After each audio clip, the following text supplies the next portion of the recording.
और हमारे साथ टेक्निकल राय देने के लिए भी हमारे पैनलिस्ट जुड़ेंगे। Good afternoon to all of you. Ashish से पहले एक बार चलिए वेरी क्विक व्यू बाजार पर लेते हैं। आशीष, इस वक्त अब बाजार पर क्या पोजीशनिंग बन रही है? अच्छे खासे लेवल हम आउट परफॉर्म तो कर रहे हैं, डी कपल तो कंप्लीटली हम हैं ही ग्लोबली बाजारों से, और लगातार बात भी ये की जाती है कि वी आर एक्सपेंसिव, वैल्यूएशन को लेकर बात होती है, लेकिन अब भी देखिए आप लेवल तो ऊपर के भारतीय बाजार दिखाई रहे हैं। अब यहां से फर्दर क्या बड़े मोमेंटम और बड़े ट्रिगर्स होंगे जो बाजार ऊपर की तरफ जा सकेगा, या फिर आपको लगता है कंसोलिडेशन का फेज भी आ सकता है? क्या व्यू बन रहा है इस वक्त इंडेक्स पे, इंडियन मार्केट्स पे? Hello, thank you so much for having me over. जहां तक मार्केट का सवाल है, मैं समझता हूं कि अभी मार्केट में बहुत और स्टीम है, अभी बहुत ऊपर जाने का स्कोप है। देखो, बिल्कुल इमीडिएट अगर आप 2-4 दिन की बात करो या कुछ हफ्तों की बात करो, कोई ऐसा इवेंट आ जाए उसके कारण मार्केट यहाँ रुक जाए या थोड़ा क्रैक कर जाए, वो कह नहीं सकते।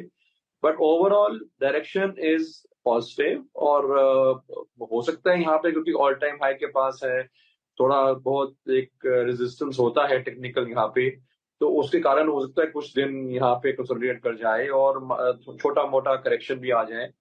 थोड़ा बहुत हेडविंड्स भी हैं, क्योंकि आगे चलकर क्वार्टर के रिजल्ट्स भी आने हैं, मॉनसून के भी थोड़े से कंसर्न्स हैं। These are, I would say, very small concerns, they are not going to change पूरा डायरेक्शन ऑफ द मार्केट। यही कर सकते हैं कि थोड़ी देर के लिए मार्केट इधर ही रह जाए या हल्का फुल्का 2-3% टूट जाए, वो हो सकता है।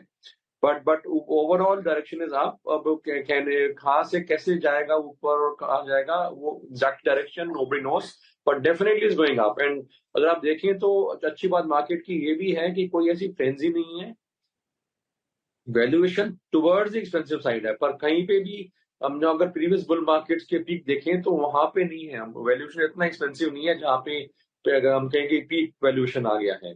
और वो भी नहीं है इतना, रिटेल फ्रेंजी भी नहीं है, कोई बहुत ज्यादा यूफोरिया बिल्ड हो रहा है, वो भी नहीं है। तो दे ऑल काइंड, जहां से भी देखा जाए तो इंडिकेशन यही है कि ऊपर जाना चाहिए, अभी काफी और स्टीम है, और रिजल्ट्स भी मेरे मुताबिक अच्छे आने चाहिए, क्योंकि जिस तरह से बिक्री के नंबर्स आ रहे हैं सेक्टर्स लाइक ऑटोमोबाइल्स में, और आगे जिस तरह से इंफ्रास्ट्रक्चर डेवलप हो रहा है और नए मैन्युफैक्चरिंग फैसिलिटी सेटअप हो रही हैं, आई थिंक नेक्स्ट, नॉट सिर्फ इस quarter, I think next many quarters तक, आई थिंक नाउ रिजल्ट्स के काफी पॉजिटिव होने की उम्मीद है, और उम्मीद से बेटर आने की काफी चांसेस हैं।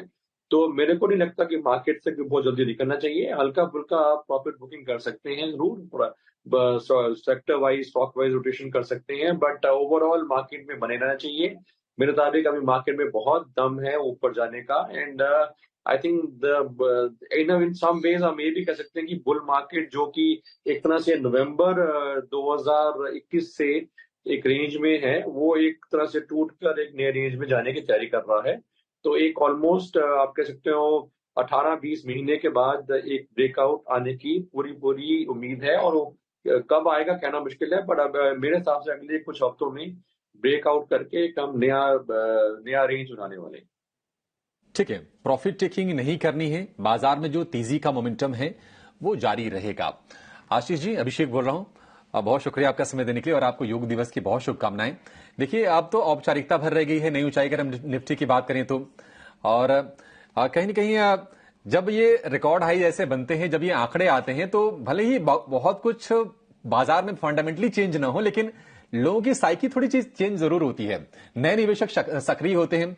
आप ही बताइए, किसी को अगर नई प्लानिंग करनी हो तो यहां से सेक्टर वाइज जरा बता दीजिए, कौन से सेक्टर अच्छा करेंगे, कौन से सेक्टर्स हैं जिस पर आप ज्यादा बुलिश नहीं है?